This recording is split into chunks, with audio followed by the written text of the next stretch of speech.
Yo, what's happening, y'all? It's me coming at you again with another vid. Now, it's been announced that David Haye and the Mori fight will have a broadcaster after all. Finally. It's going to be shown on Dave TV out in the UK, which is also known as UKTV. Now, this program, or I should say this broadcasting network, is free to air. So it will go as scheduled on January 16th. Now, I'm not familiar with the UK programming, TV programming out there, and I know I have a lot of UK subscribers on my channel. Now, I've seen that they pretty much laughed at this situation here because because if you think about it, and I can see why they're ridiculing this, because David Haye is is a known name, right?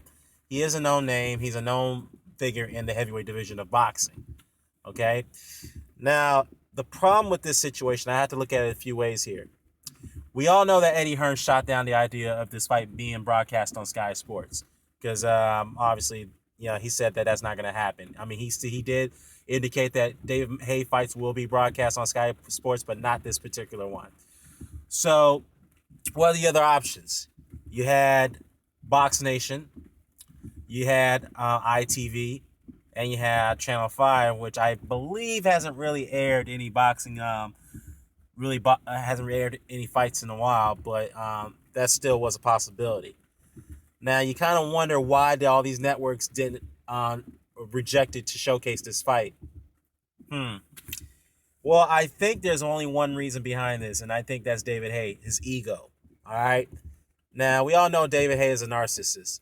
He likes to, show up at a certain time in a certain place, give interviews, give his critique on fighters, and like to diminish and downplay fighters' accomplishments, like Tyson Fury, for example. Okay, I think the reason why the other networks shot down the idea of David Haye showcasing this David Haye and Mori fight is because the fact that I think he priced himself out.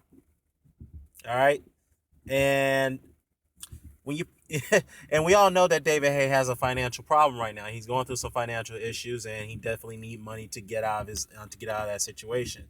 So this is why I have a problem with fighters who price themselves out when it comes to negotiations. Look, I'm not saying that I'm not trying to dictate what a fighter should be worth and what they should be paid, whatnot.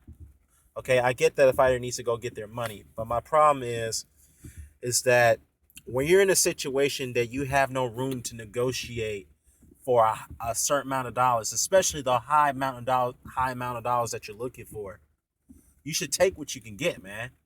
Okay, you're not a cash cow fighter, where you're in a position to dictate how much money you should be paid. Okay, I assume that he wanted, he wanted a high percentage on revenue buys, residuals, and of course ticket gate revenues and whatnot. So I would assume that was the case, and of course the TV networks rejected that offer because you have to understand David Haye is not a cash cow fighter like he used to be. Okay, he lost a lot of years, and also given the fact that he notoriously pulled out of 3 fights that I can recall, which was the first fight he pulled out was against Manuel Char, and then he pulled out of the Tyson Fury fights not once, but he did it twice. And we all know that was a cardinal sin because Tyson Fury is a commodity over there in the UK and perhaps in Europe as well. So, you wasted that man's career for 1 year, and, I'm sure he had to take a bit of a financial loss waiting on Haye to get his act together, and apparently he didn't. So, so I think that's probably what the situation is at this point from my perspective on how this UK Dave TV deal came about. So, I mean, but the bright side is the fight will be broadcast, so it will be able to be viewed on free TV. So, it's gonna be an interesting night on boxing on January 16th, especially with the heavyweights. Man, I'm looking forward to it. So, drop a comment below. Let me know what you think about this. Share, subscribe. Signing off. Peace.